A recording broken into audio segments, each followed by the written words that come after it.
My son told me he couldn't help me anymore at 6:12 p.m. At 9:03 p.m., his boss called and told me the truth. And nothing, absolutely nothing, about my life was the same after that. I'm glad you're here.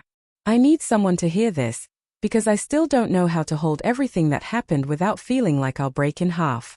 So, sit with me for a bit. Let me start at the moment it all cracked open, and then I'll take you back to how ordinary things used to be. It was a Wednesday. Cold, quiet, unremarkable. The kind of day you forget unless something unforgettable decides to live inside it.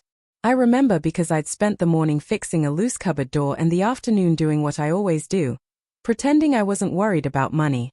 I've been on disability for years, so every grocery trip is a math equation, and every unexpected bill feels like a small heart attack. But that Wednesday, I told myself it was fine.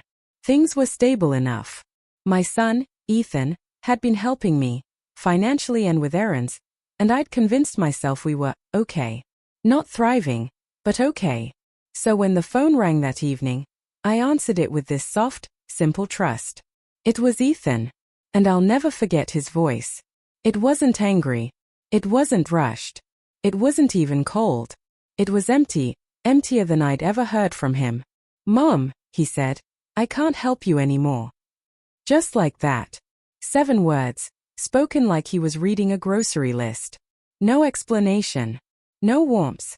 No sense that he knew how tightly my life was stitched around those little bits of help he'd been giving me. For a moment, I didn't understand. I actually thought I'd misheard. When you're a parent, you build this image of your child in your head, a version of them that stays loyal, stays kind, stays connected. So hearing him say something so final, so stripped of care, felt like listening to a stranger through a thin wall. My stomach dropped so fast I went dizzy. I asked him what he meant. I asked him if something was wrong.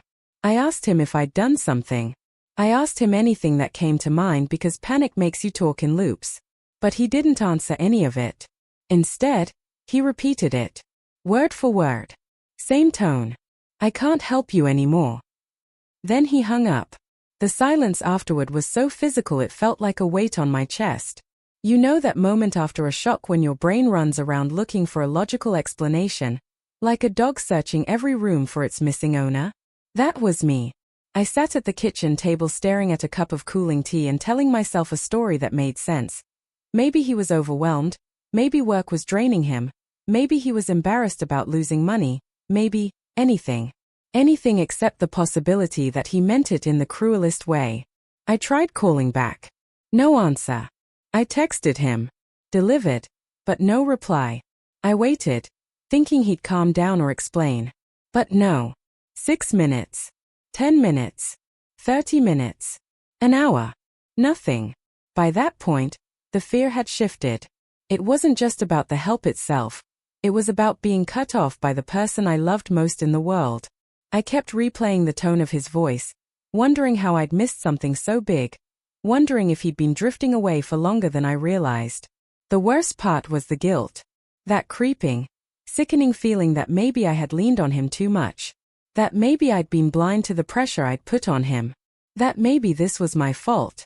So I sat there, forcing myself to breathe, trying to swallow 1,000 questions. And then, at 9:03 p.m., the phone rang again. A number I didn't know. Local area code. No reason to think anything unusual. I answered, and heard a man's voice introduce himself as Ethan's manager. Those few seconds between hearing the word manager and the next sentence he spoke. I swear I felt time stop. My heartbeat stuttered. This cold, metallic dread flooded the back of my neck. Managers don't call parents unless something is wrong. And when you're already scared, your mind fills the silence with worst-case scenarios. I braced myself for news about an accident. A firing. An outburst. Anything. What he actually told me destroyed the fragile story I'd been trying to tell myself. It wasn't about overwhelm. It wasn't about burnout. It wasn't about needing distance. It was something else entirely, something I never imagined, something that made every strange moment from the past few months suddenly line up in a row, sharp and obvious like shards of broken glass. His voice was calm, too calm, almost practiced. And the words he said next made my breath catch so hard I had to grip the edge of the table. He said. I think there's something you need to know about your son. He didn't want me to call you. But I couldn't ignore it. That alone was bad enough. But then he kept talking. And each sentence felt like a punch to the ribs. Measured, steady, impossible to dodge. By the time he finished, my mind wasn't racing anymore. It was numb. Hollow. Floating.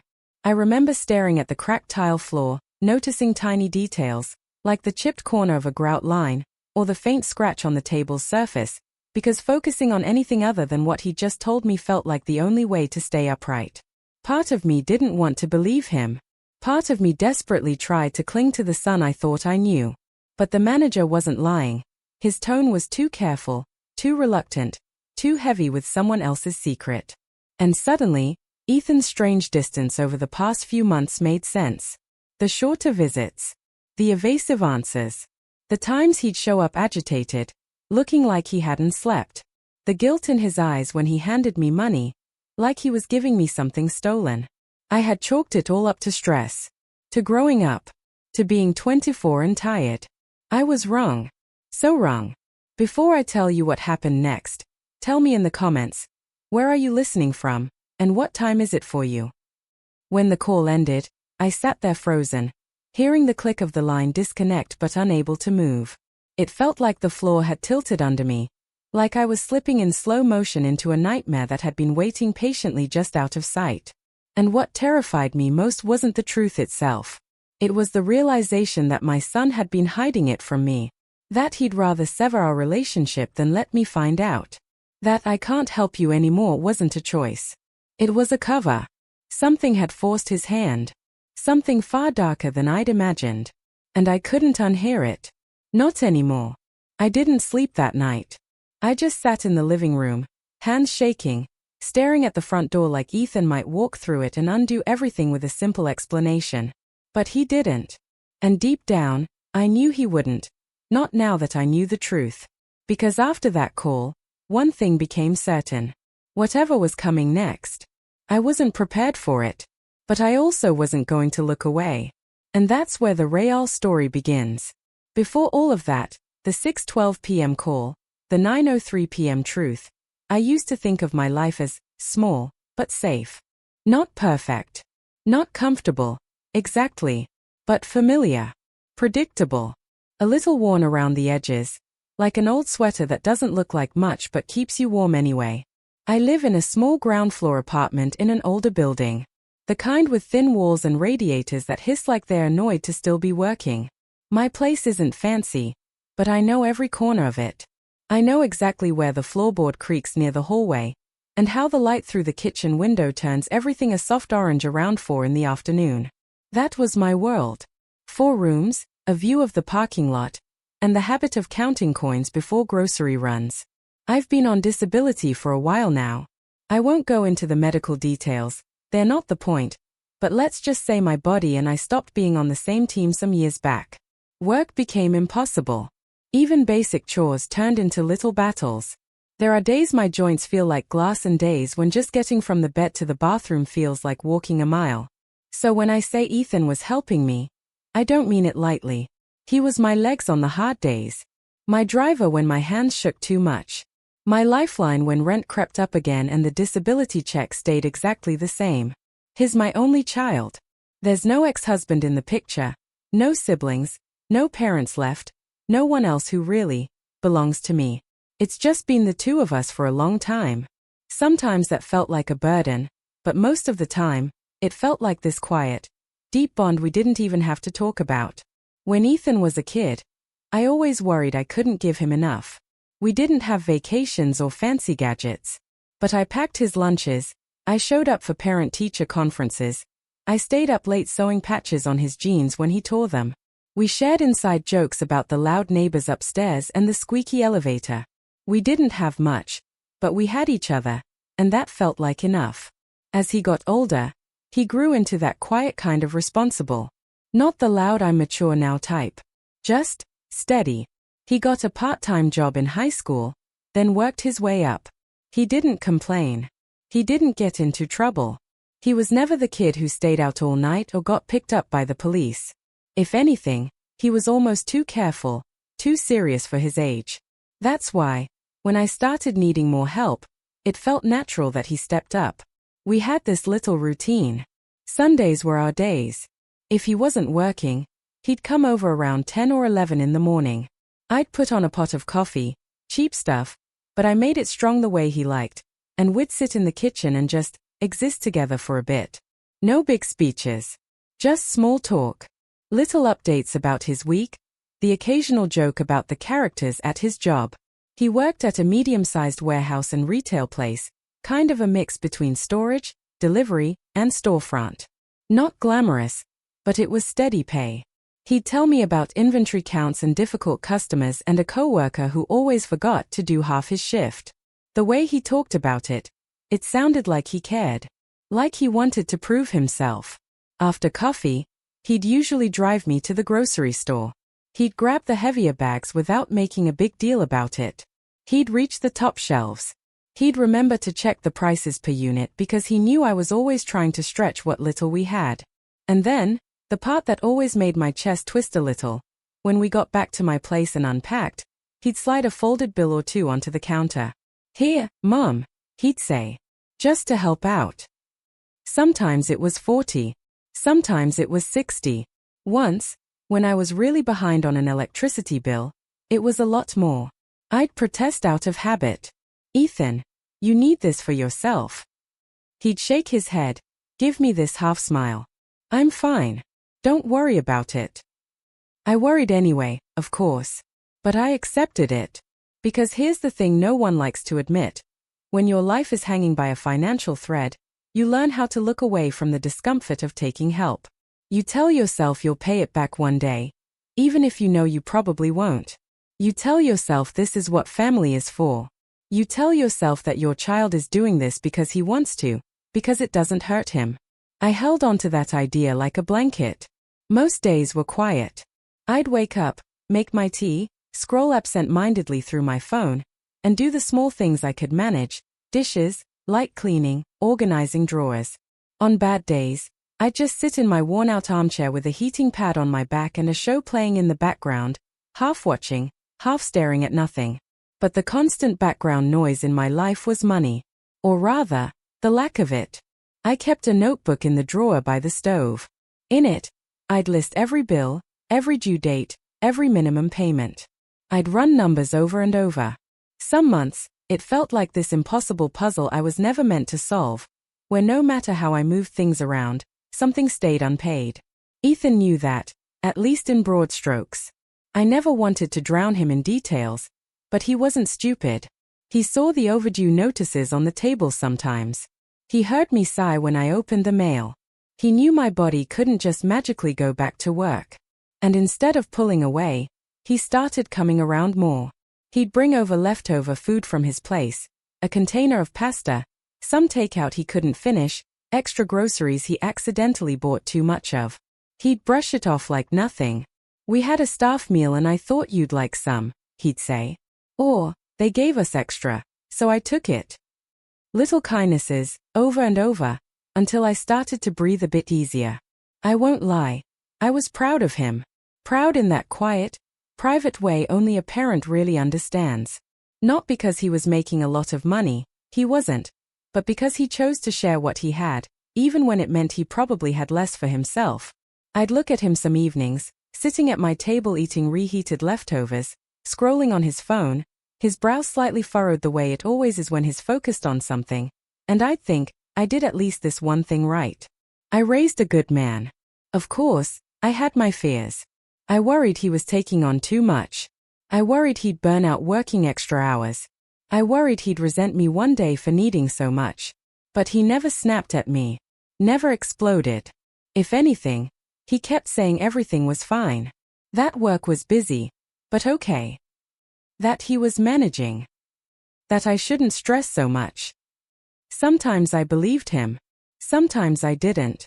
Still, our little rhythm went on. Holidays were small but cozy. Birthdays were modest, but he always tried to show up with something. A candle, a small gift card, my favorite chocolate.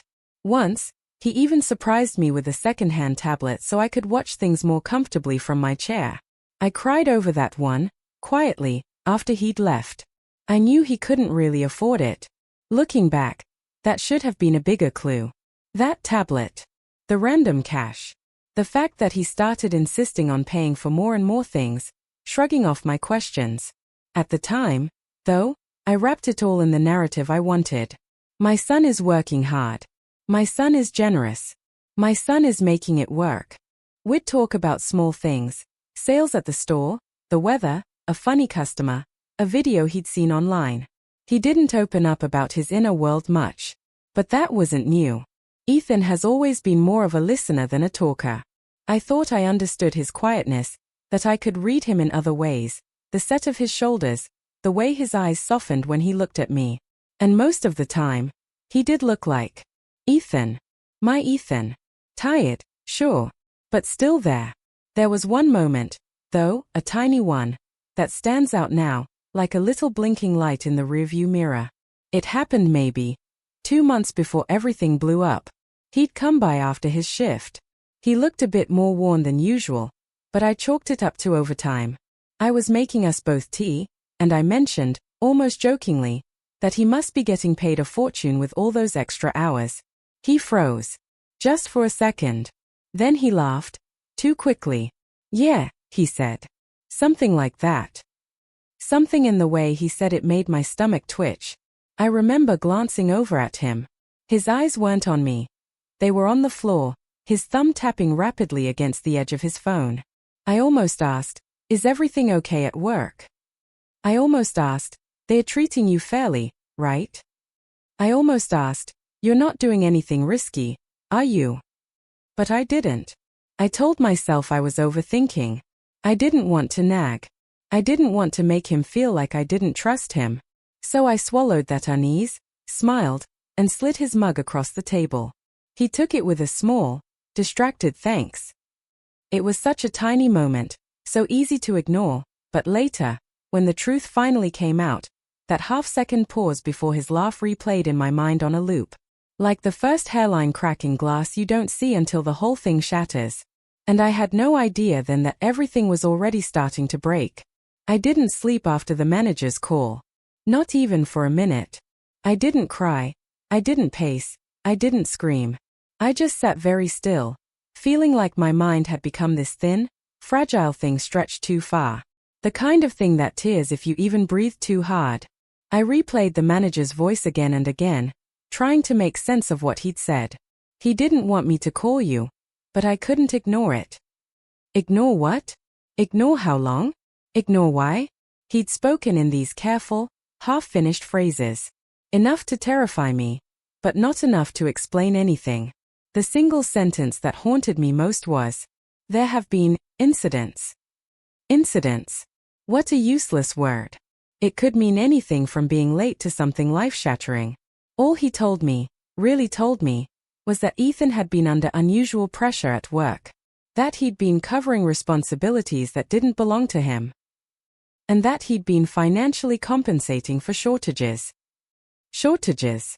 Another vague word that wrapped itself around my ribs and squeezed. At first, I thought maybe that meant he'd been helping co-workers who were short on cash. Ethan had always been generous to a fault. That would be naive, but not catastrophic. But then the manager said something that made my stomach twist. It isn't sustainable. And it isn't safe for him. Not sustainable.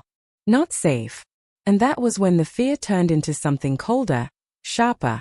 I wasn't dealing with simple overwork or kindness gone too far. Something was happening to my son that he either couldn't, or wouldn't, break away from. The manager wouldn't give details over the phone, said Ethan needed to speak for himself. But he did leave me with one last unsettling line. You should talk to him soon. Before something gets worse. Before something gets worse. I sat there in the dark, hands trembling, waiting for the sunrise like it might bring clarity. It didn't. If anything, morning light made everything look too real. My apartment felt different. Smaller. Tighter. Like the walls were listening.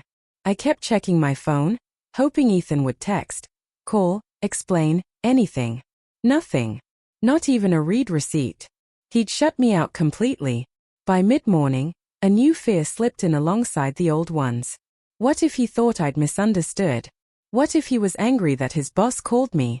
What if he was ashamed? Shame. That word hit something in me. Ethan had always been so quiet about his struggles. So private. If he was mixed up in something messy, I knew him well enough to know he'd try to fix it alone. And alone is a dangerous place. I decided I couldn't sit there waiting anymore. I had to find him. But I didn't want to show up at his apartment unannounced, so I started small. I texted, "Ethan, I need to talk to you. Please." No reply. An hour later. "I'm not angry. I'm just worried." Delivered. No response. Finally. "I know about the call last night." Those were the words that felt like pushing a stone off a cliff. Still nothing. I called. Straight to voicemail. But his voicemail wasn't full of his usual calm, collected tone. When it played, the sound hit me like a cold wave. His voice sounded strained. Thin. Like he'd recorded it when he was exhausted or upset. I had heard that voicemail dozens of times before, but suddenly it felt like a clue. Another sign I'd ignored. I hung up and stared at my phone, feeling this tightening in my chest that told me I wasn't overreacting. I was already behind. I decided to go to his workplace. I hated the idea. I hated feeling like I was spying on my own child. But what else could I do? The manager's voice echoed in my head. Before something gets worse. So I grabbed my coat, my cane, and headed out. My hands shook the whole ride there, gripping the bus rail so tightly my knuckles went white. The warehouse was a squat, gray building tucked behind a chain-link fence. It didn't look dangerous. It didn't look like the kind of place where anything bad could happen. But that's the thing about trouble. It rarely looks dramatic from the outside. The parking lot was half full. Delivery trucks lined one wall. A couple of employees smoked near the loading dock. None of them looked like villains. None of them looked like people who might take advantage of someone. But appearances mean nothing when you don't know the story. I made my way to the front entrance. The glass door opened with a soft bell, and the fluorescent lights inside buzzed like angry insects. A woman at the counter looked up at me with mild surprise. "Can I help you?" "Yes," I said, clearing my throat. "I'm looking for Ethan." She frowned sympathetically. "Oh, he's not in today." "Not in today." My stomach dropped. "He called off?" I asked. She hesitated. "Not exactly. He was removed from the schedule for the week." Removed. The word hit like a slap. "Why?" I asked, trying to keep my voice steady. She shifted uncomfortably. "I'm not supposed to talk about other employees." But then she looked at me, really looked at me, and her expression softened. I think she saw the panic in my eyes. "It's just that he needs rest," she said quietly. "More than he realizes." Rest. Another vague, useless word. Yet the way she said it, gentle, almost pitying, made it sound so much heavier. I thanked her and left, but as I walked back toward the bus stop, I heard two male employees talking around the corner. Their voices floated over the hum of an idling truck. "Did you hear what happened with Ethan?" "Yeah. Finally blew up, right? Guy was working himself into the ground. I'm shocked he lasted this long." "Can you blame him? After everything he covered? I would have snapped months ago." I froze. My hand tightened around my cane.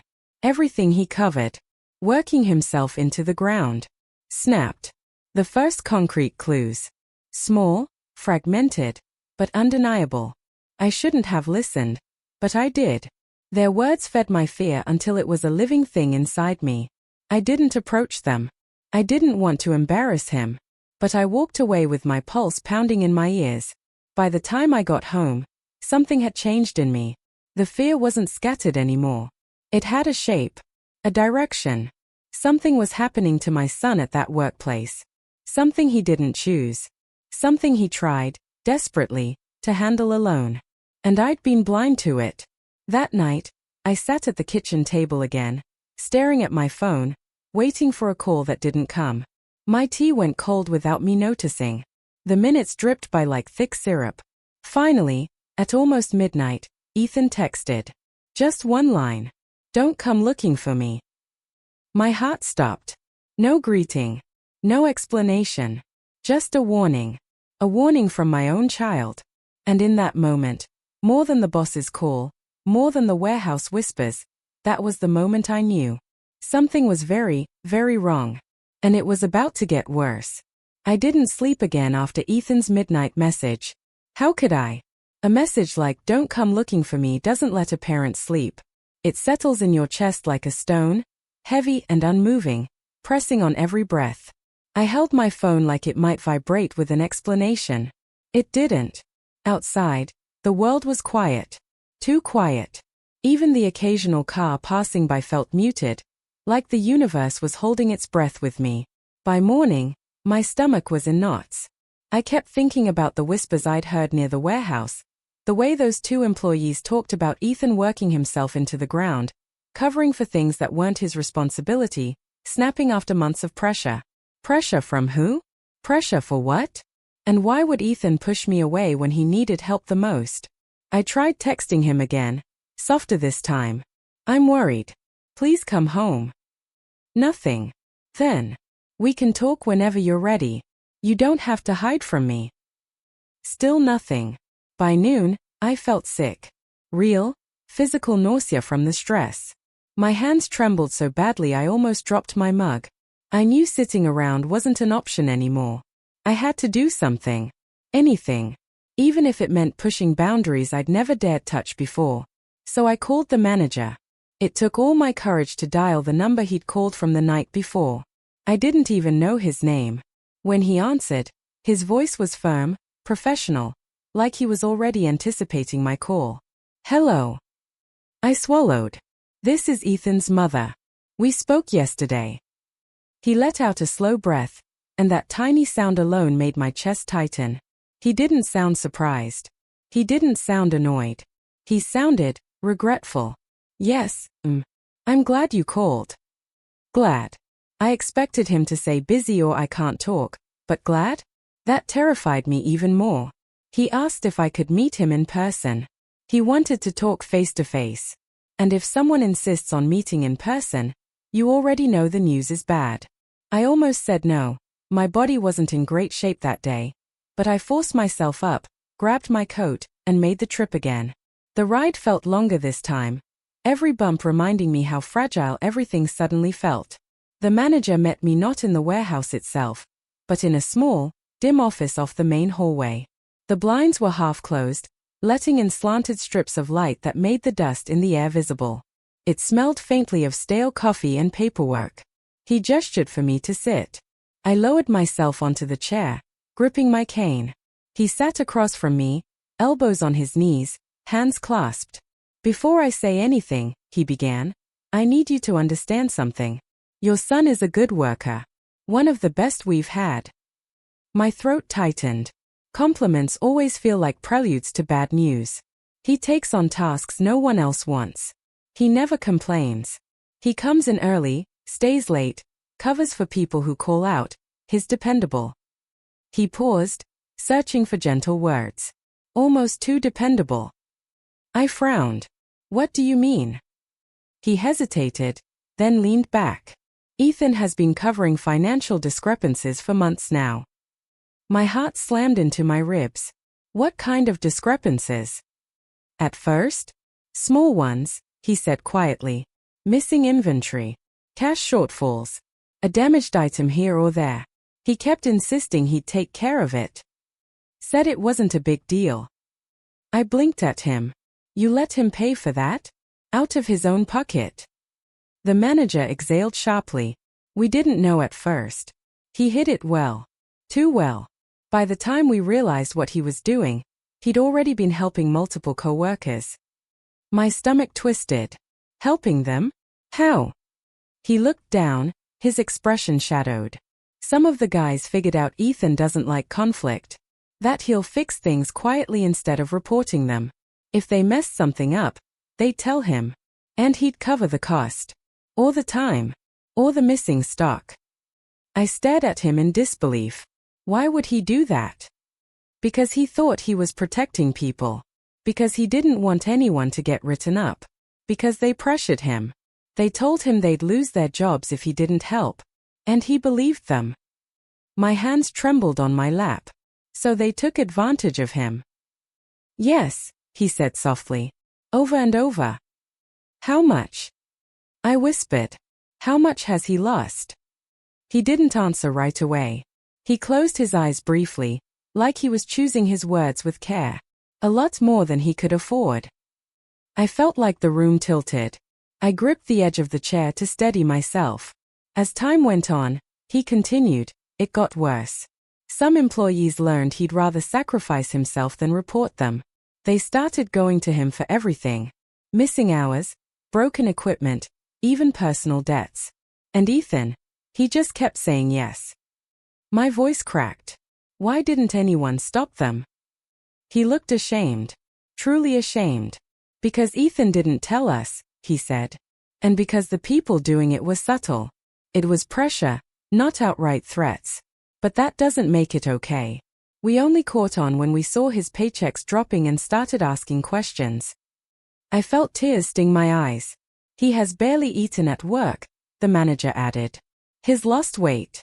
He keeps giving away his breaks, his time, his money. And when we confronted him, he said he was managing. But he wasn't. He's been collapsing under the weight of everyone else's problems. My voice came out in a whisper. Why would he hide this from me? The manager sighed. Because he said you needed him. Because he didn't want you to worry. Because he thought if he quit or cut back, you'd struggle. He's terrified of letting you down. That sentence felt like a punch to the gut. Terrified of letting me down. Ethan, who'd been breaking himself in half trying to help me. Ethan, who'd been drowning under other people's burdens while pretending everything was fine. I pressed a shaking hand to my mouth. The manager watched me with sympathy. He didn't want me to call you. He said he'd fix everything on his own. But last night was the last straw. He finally snapped. We found him in the break room shaking so badly he couldn't hold a cup. He said he needed space. And then he left. A cold wave washed over me. He'd been falling apart right under my nose. And I'd missed it. The manager leaned forward. He's a good kid. But he's carrying the weight of too many people. And now he's running from all of it. I swallowed hard. Do you know where he is? No, he said gently. But I think he's scared. And ashamed. And he probably believes cutting you off will protect you. Protect me? From what? From his suffering? From the truth? From the financial mess he was buried in? I left the office feeling hollow. Like someone had scooped out everything inside me and left only fear and guilt behind. As I stepped outside, the cold air slapped my face, grounding me for a second. But it didn't help with the heaviness in my chest. I realized then that Ethan wasn't just avoiding me. He wasn't just overwhelmed. He was breaking. Piece by piece. And I had been too blind, too focused on my own survival, to see it happening. Walking home, my legs shook so badly I had to sit down twice. My mind replayed every moment from the past few months, the tired eyes, the distracted answers, the forced smiles, the extra money he slid onto the counter. It all made sense now. He wasn't earning extra. He wasn't doing fine. He wasn't managing. He was sacrificing everything. By the time I got home, I felt like I'd hit the lowest point a parent can hit. Knowing your child is hurting, and realizing you didn't see the signs until it was almost too late. And somewhere out there, Ethan was alone, running from problems that weren't his, carrying burdens he never should have carried, and shutting out the only person who could help him. As I sank into my chair, gripping my phone with trembling fingers, one thought echoed through my mind. This wasn't just a struggle anymore. This was a breaking point. And I had to reach him before he shattered completely. I spent the night in silence. Not the scared, frantic silence from before. This was a different kind. A heavy, steady quiet that settles right behind your ribs when fear turns into purpose. By the time the sun rose again, my panic had cooled into something sharper, steadier, almost cold. I wasn't shaking anymore. I wasn't crying. I wasn't imagining worst-case scenarios. I was planning. Because if Ethan wouldn't come to me, if he thought distance was protecting me, then I had to stop sitting still and hoping he'd return on his own. He was drowning, and I had been standing on the shore. Not anymore. I made tea, even though my hands still trembled slightly, and pulled out the notebook where I tracked bills. Not to obsess over money this time, but because I needed to see everything clearly, every overdue notice, every number, every stress point that might have pushed Ethan further than he could handle. The pages were messy, half-crossed-out entries, little calculations scribbled in margins. Every line suddenly felt like a reminder of how hard he had been trying to keep me afloat. How heavy the load must have been. But instead of guilt crushing me, something else rose in its place. Resolve. He had protected me for years. Now it was my turn. I made a list. People to contact. Places to check. Questions to ask. Details the manager might have missed. Then I made another list, one I'd never expected to write. What Ethan needs, even if he doesn't ask. Food. Rest. Safety. Distance from the people using him. Someone to speak up for him. Someone to stop the cycle he can't stop himself. Writing it felt like a shift inside me.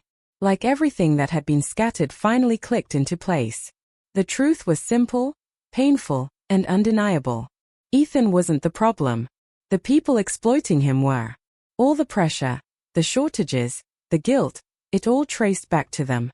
And they were the ones who had to be confronted. I wasn't someone who confronted people usually. I didn't raise my voice. I didn't push. My life had become small because circumstances forced it to be, and because smallness felt safer than asking for anything more. But that morning, I felt something break open inside me. If I had to become someone different to save my son, then I would. I decided my first step was simple. Find him. Not drag him home. Not demand explanations. Just find him. I needed to look him in the eye and tell him he wasn't alone. That he didn't have to bleed himself dry to protect me. That what happened at work wasn't his fault. That the people using him couldn't touch him anymore. Not with me in the way. But I didn't know where he was. He hadn't gone home. His manager didn't know. His coworkers wouldn't tell me even if they knew. So I had to think like him. Where does someone go when they're ashamed? When they're overwhelmed? When they think disappearing is the only solution? I remembered the old park he used to visit as a teenager. The one with the rundown basketball hoop. I remembered the small diner he liked. The library where he'd study. The riverbank he'd sneak off to when he needed quiet. Little pieces of his past scattered across the city. I circled the places from closest to farthest. Then I got ready. It took time. My body doesn't cooperate the way it once did. My joints protested as I pulled on my coat. My hand shook as I opened the door. But determination is its own kind of strength. On the bus ride to the first spot, I kept thinking about the manager's words. He's terrified of letting you down. That line carved itself into me. I could almost feel the shape of it under my skin. This sharp ache of knowing he thought he had to hide his suffering to spare me. I whispered to myself, so quietly no one heard. You haven't let me down. Not once. The park was empty. Early morning frost coated the bench where he used to sit. I stayed a while anyway, scanning every corner, hoping he might appear. But he didn't. The diner, too, was a dead end. The waitress recognized him but said she hadn't seen him in days. Sweet kid, she said. Quiet. Always tired, though. The library was mostly empty. No sign of him there either. With each stop, my hope dimmed, but the resolve in me only grew stronger. I wasn't giving up. Not this time. Not when he'd given up so much for me. As I left the library, a thought struck me so suddenly I stopped mid-step. His coworker. The one who always forgot to finish half his shift. Ethan had mentioned him in passing, joking once that he covered for the guy so often he should have been listed on his paycheck too. What if that was one of the people exploiting him? What if multiple coworkers were? The anger that rose in me then was something I had never felt before. Not irritation.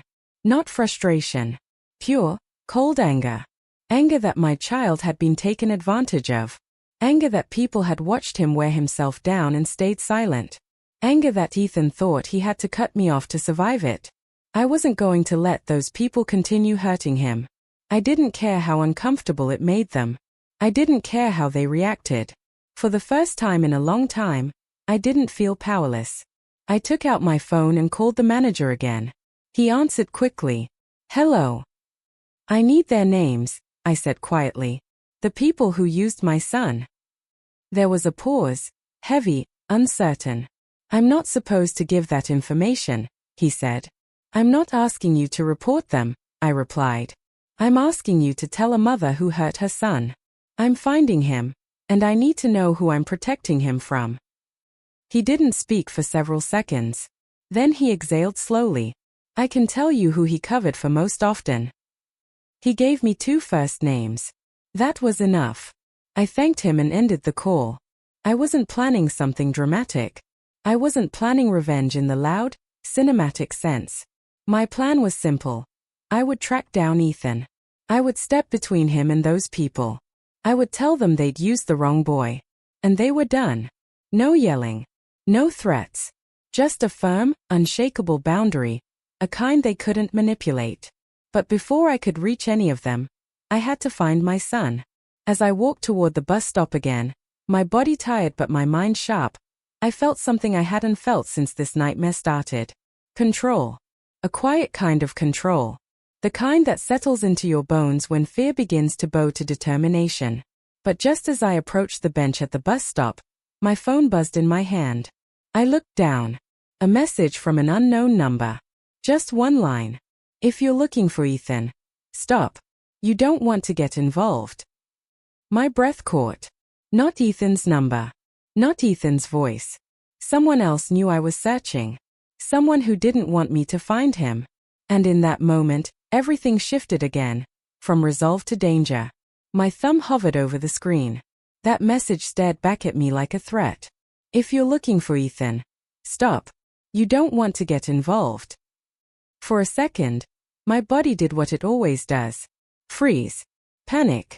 Think of all the worst possibilities. What if they'd hurt him? What if this was already bigger than me? What if I was in danger? Then something in me snapped into place. I was done being scared of shadows. My son was out there. Exhausted. Used. Ashamed. And whoever sent that text thought they could scare me into backing off. They didn't know me at all. I typed back. Who is this? 3 dots appeared.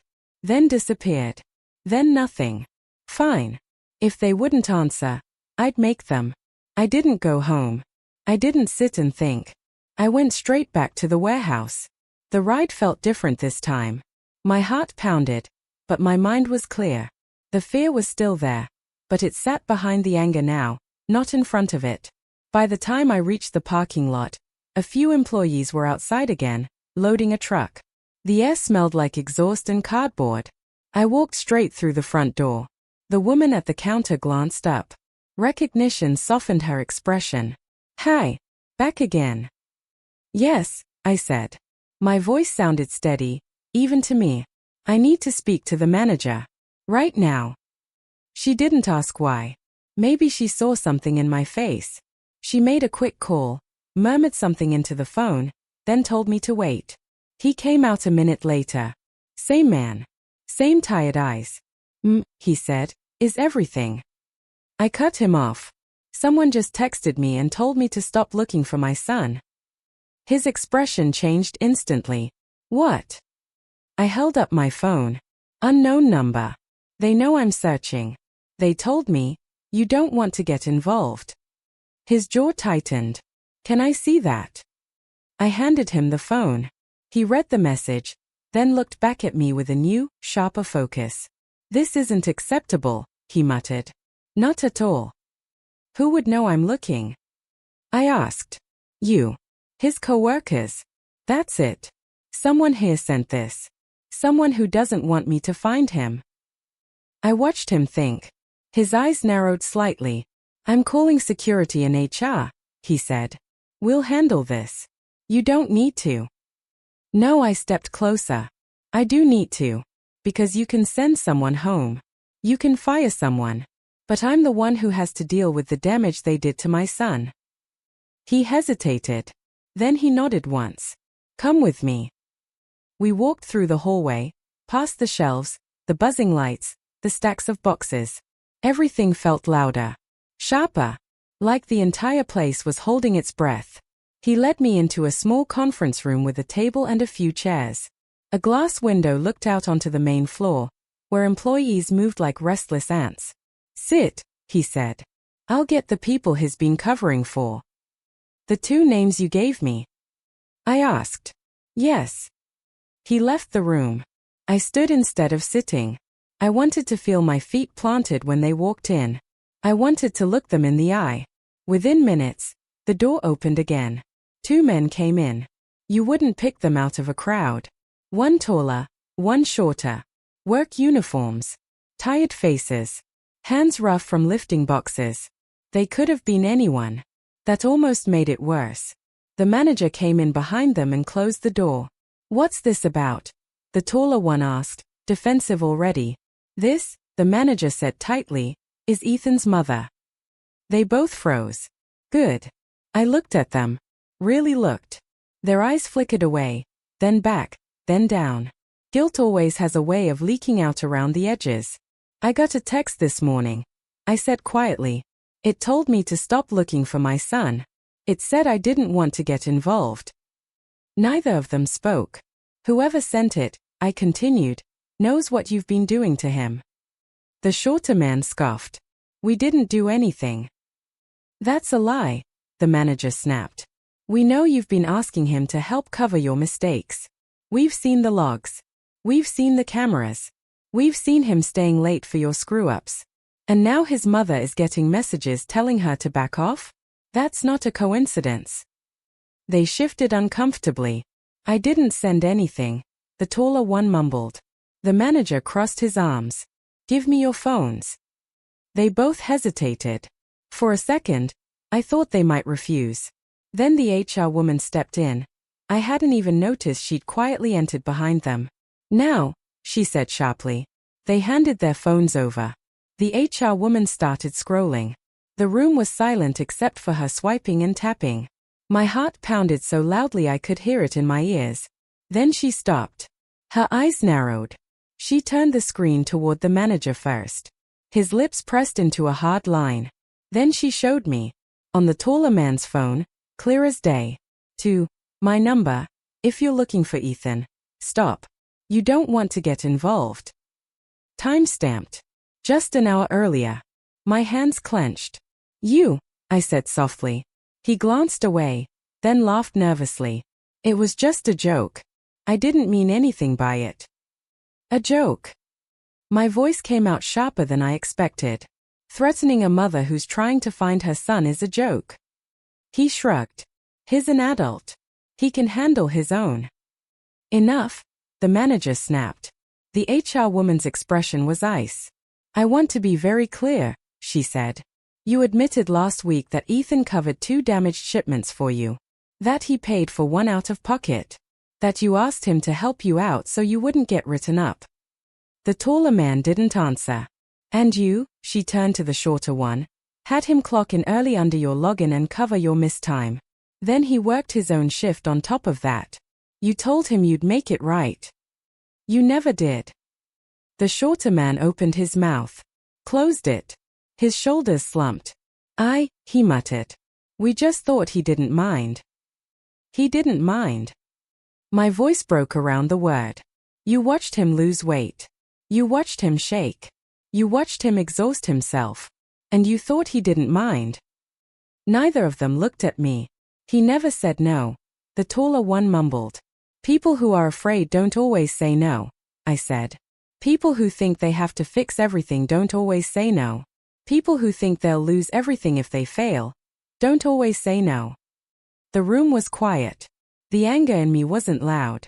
It wasn't screaming. It was something deeper, calmer, but so much more dangerous. The HR woman cleared her throat. You're both suspended effective immediately, she said. Security will escort you out. We will be conducting a full investigation. Based on what we find, termination is likely. And if any retaliation occurs, toward Ethan, toward his mother, toward any other employees, we will involve law enforcement. They started to protest. She cut them off with a look that could have cut glass. Out, she said. Security arrived. The men left, muttering under their breath, but they didn't look back at me.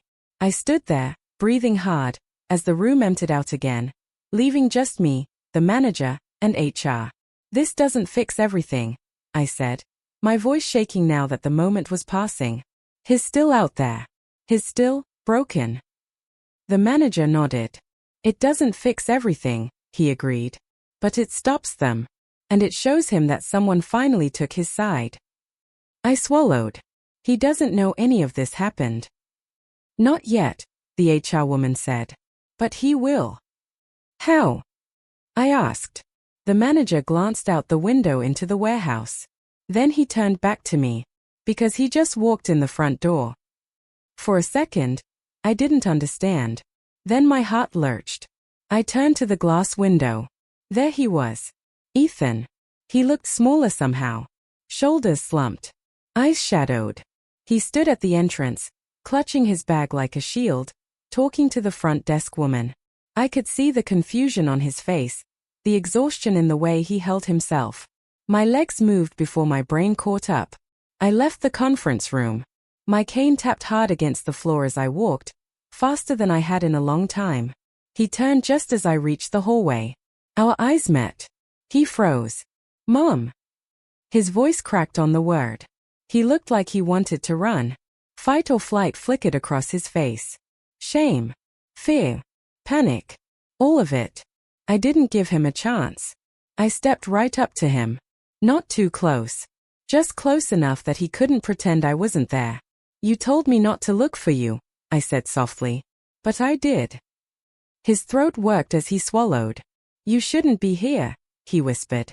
You don't understand. I understand more than you think, I cut in. I know about the shortages. I know about the extra hours. I know about the money. I know about the people who used you. His face went white. What did they tell you? He asked, panic rising. They didn't tell me, I said. They showed me. I saw the message they sent. The one telling me to stop. I saw the proof.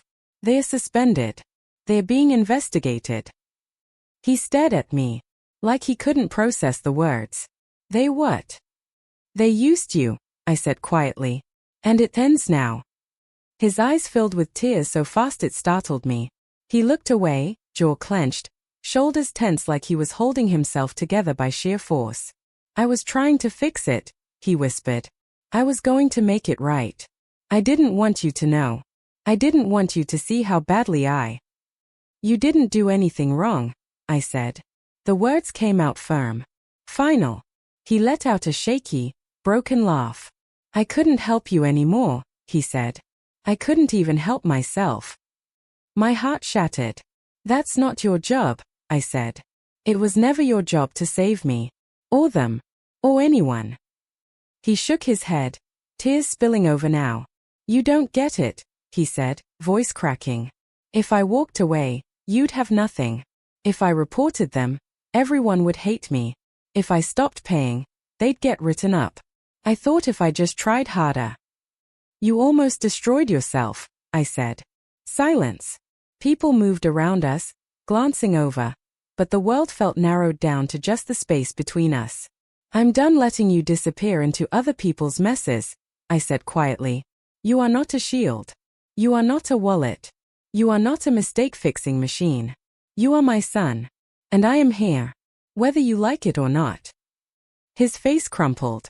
Right there, in the middle of that ugly hallway, under harsh fluorescent lights, Ethan finally broke. His shoulders sagged. His head dropped. A sob tore out of him like it had been locked up for years. I'm sorry, he choked. I'm so sorry. I stepped forward, closed the distance, and put my arms around him.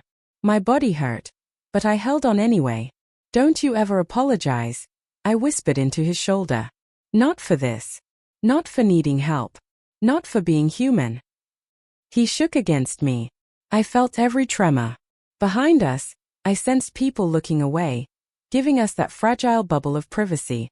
The manager's voice floated over quietly. Take the day, he said. Take all the time you need. We'll handle the rest. For the first time in a long time, I believed it. Someone else would finally carry part of the weight. I didn't know what tomorrow would look like. I didn't know how we'd fix the money, the bills, the mess. But as I held my son while he finally let himself fall apart, I knew one thing for sure. We'd face it together. And this time, he wouldn't break alone. Leaving the warehouse with Ethan beside me felt unreal.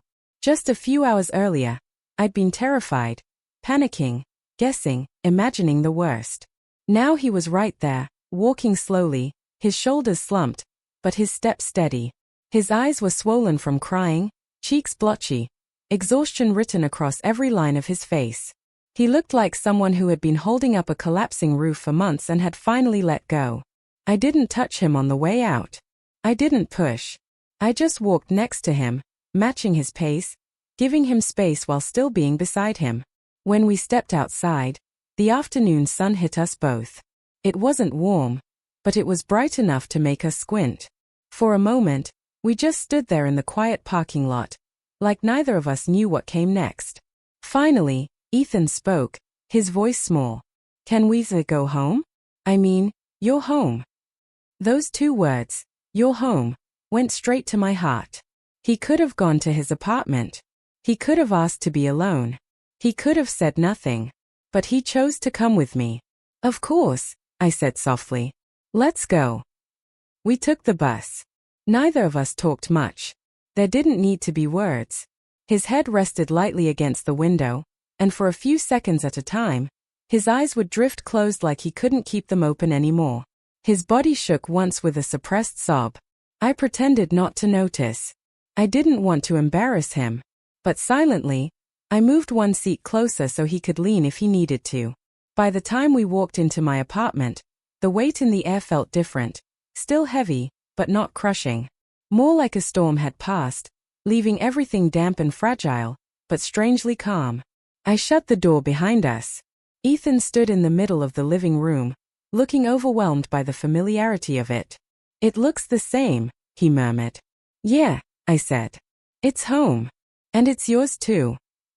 His chin trembled. He nodded, then let out a long, shaky breath and sat on the couch like he was sinking into a space he hadn't realized he'd missed. I made us tea, not because it would solve anything, but because it was normal. Because normal felt like the one thing we needed more than anything. When I handed him his mug, he wrapped both hands around it and stared into the steam. I didn't want you to see me like that, he said quietly. I know. I thought if I just worked harder, if I just kept going, I could fix everything. I know. His voice cracked. I didn't want to be a disappointment. That word, disappointment, made something inside me twist sharply. Ethan, I said gently, look at me. He lifted his eyes. They were tired, red, vulnerable in a way I hadn't seen since he was a boy. You are not a disappointment, I said slowly, firmly. Not now. Not ever. You're a human being who was taken advantage of. That's not your failure. That's theirs. He blinked fast, trying to keep tears from falling. I thought I could protect you from it all. You protected me by telling me the truth today, I said. That's all I ever needed. He looked down at his tea and whispered, I'm so tired, Mom. The honesty in that sentence nearly broke me. I know, I said, voice soft. You don't have to keep going like this. Not alone. For the first time in months, maybe longer, he finally let the exhaustion sink into him without trying to fight it. He leaned back on the couch, closed his eyes, and didn't pretend to be okay. While he rested, I sat nearby, listening to his breathing even out. His face looked younger when he let the tension go. Softer. More like the version of him I used to see on Sundays, sitting in my kitchen eating breakfast without the weight of the world on his shoulders. I made a quiet decision right there. We were rebuilding from here. Together. A couple hours later, he woke up slowly, rubbing his eyes. I think I need help, he said, barely audible. My heart squeezed. Not because he needed help, but because he admitted it. What kind of help? I asked gently. He looked down at his hands. I need therapy, I need someone to talk to who isn't someone I have to take care of. That admission was huge, brave, painful. I can help you find someone, I said. We'll look together. He nodded, relieved. Then he added, voice barely above a whisper, and I need time. Time to feel normal again. You'll have it, I promised. As long as it takes. We spent the evening doing nothing heavy, just being in the same room, eating simple food, watching something quiet on the TV. Every now and then, he'd glance at me, like he was checking if I was still there. I was. Later, after he showered and changed into older clothes he still kept in my dresser, we sat with our tea again. He took a deep breath. Those guys. They're not going to come after me, right? No, I said firmly. HR made it very clear. And I made it clear too. His eyebrows lifted a little. You made it clear. I smiled faintly. Let's just say they won't forget the conversation. He let out a breath he'd been holding. I never wanted them to hate me, he said quietly. I just wanted to fit in. But I didn't want to get anyone in trouble. That's not your job, I said. Fitting in shouldn't cost you everything. He nodded. A long silence passed between us, comfortable, this time. Eventually, he said, Mom, I think I'm going to take some time off work. Maybe a week.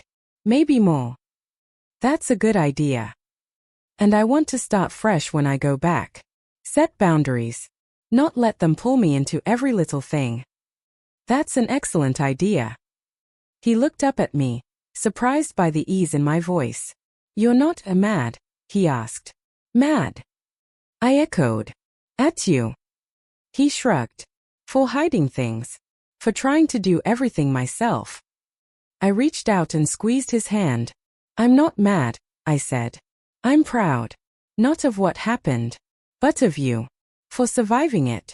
For being honest today. For coming home. His eyes softened in a way I hadn't seen in months. A way that made the entire apartment feel warmer.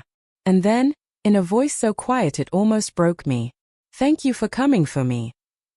My throat tightened. Always, I whispered. Always. That night, he slept in the spare room. I checked on him once before going to bed myself, just to see him there, breathing deeply, finally safe. He looked peaceful. He looked young again. He looked like someone who had stopped running. I went to my room and lay down, staring at the ceiling, letting the exhaustion finally catch up to me. The adrenaline was gone. The fear had settled. What remained was a tired kind of relief. We weren't out of the woods. Bills still existed. Healing would take time. Work would be complicated. But he wasn't hiding anymore.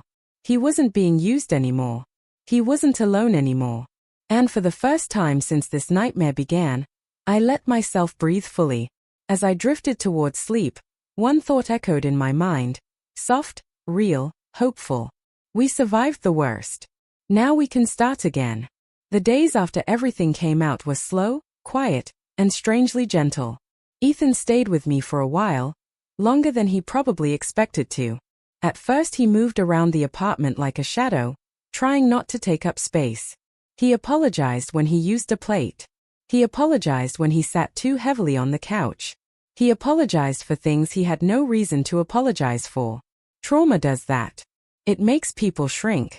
So I kept things simple. No heavy talks. No long questions.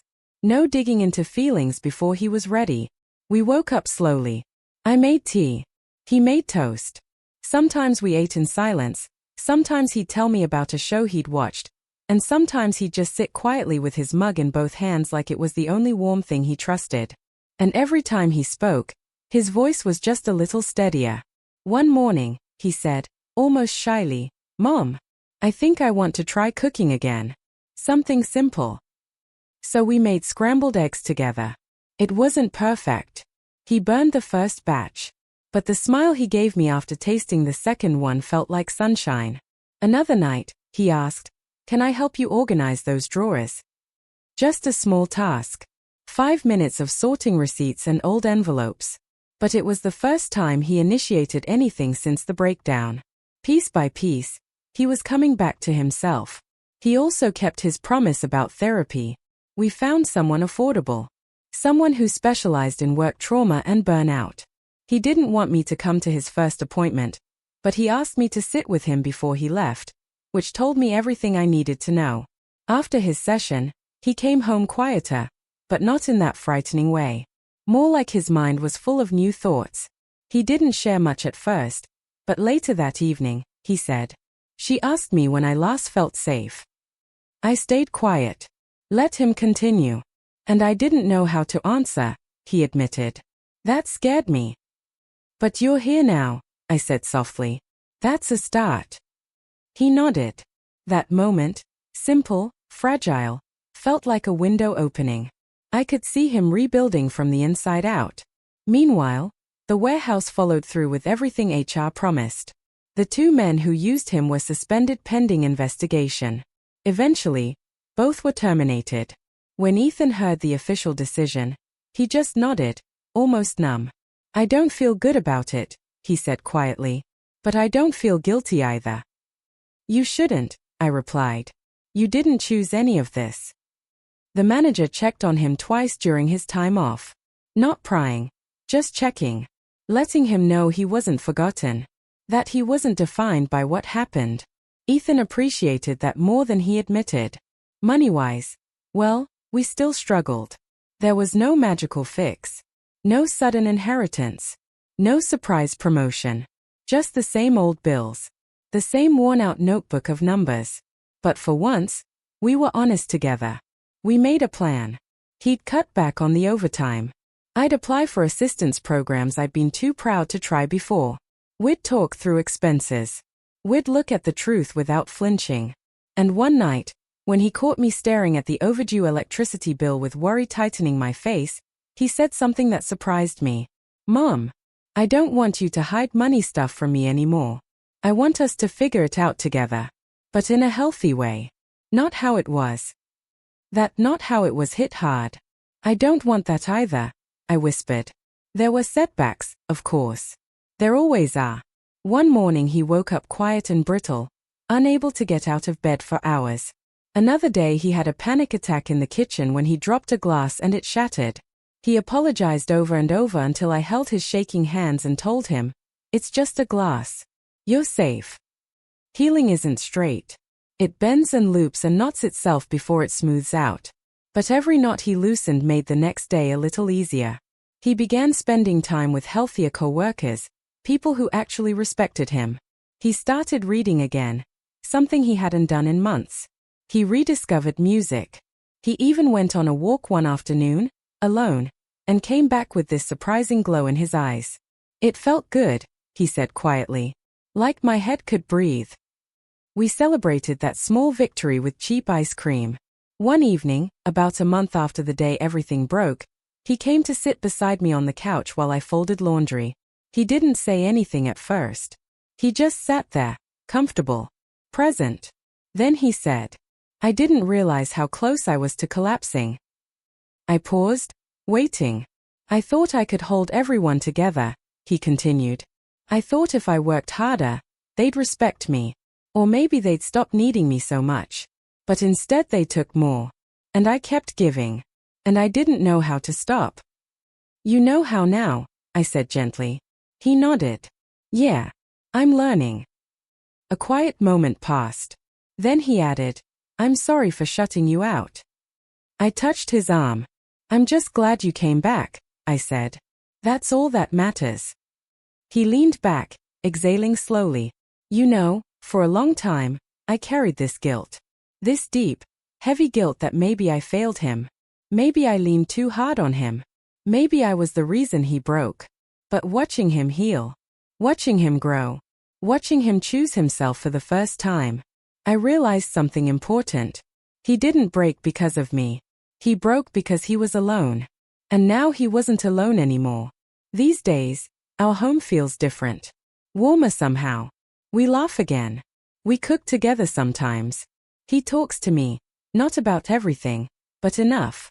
He's still working at the warehouse, but with boundaries now. He leaves on time. He says no. He takes his lunch break. He doesn't cover for anyone unless it's his job. His manager told me once, quietly, he's starting to hold his head up again. I see it too. Some nights, I still hear him get quiet. That lingering sadness, that tiredness that sits in the bones. But now he tells me. Now he lets me in. Now he lets himself rest. We're both learning, I suppose. Learning how to rebuild without pretending. Learning how to need each other without drowning. Learning how to survive without breaking ourselves to keep others whole. It's slow. It's imperfect. But it's real. And one evening, this part stays with me, Ethan came home from work, put his keys on the counter, and said, "It felt like a normal day." His voice shook. Not from sadness this time. From relief. I smiled. "You deserve normal." He nodded, looking at me the way he used to, soft, steady, connected. "I know," he said. "I'm starting to believe that." And in that quiet moment, I realized the story didn't end with the confrontation at the warehouse. It didn't end with breaking down. It didn't end with bringing him home. It ended right here, with two people, tired but healing, sharing the kind of peace you can only earn after walking through fire together. And maybe, just maybe, that peace was worth the pain it took to get here. Because now, when I look at my son, I don't see the bruised, exhausted version of him who nearly disappeared under the weight of others. I see someone brave. Someone honest. Someone still standing. And I see myself beside him, not as a burden, but as a mother who finally remembered her own strength. That's our ending. Not perfect. Not dramatic. Just strong enough. Did you like my story? Please like and subscribe and tell me in the comments where you're listening from. I want to know how far this story of mine travels. And here's my final thought. Real strength isn't carrying everything alone. It's knowing when to let someone carry a little of you.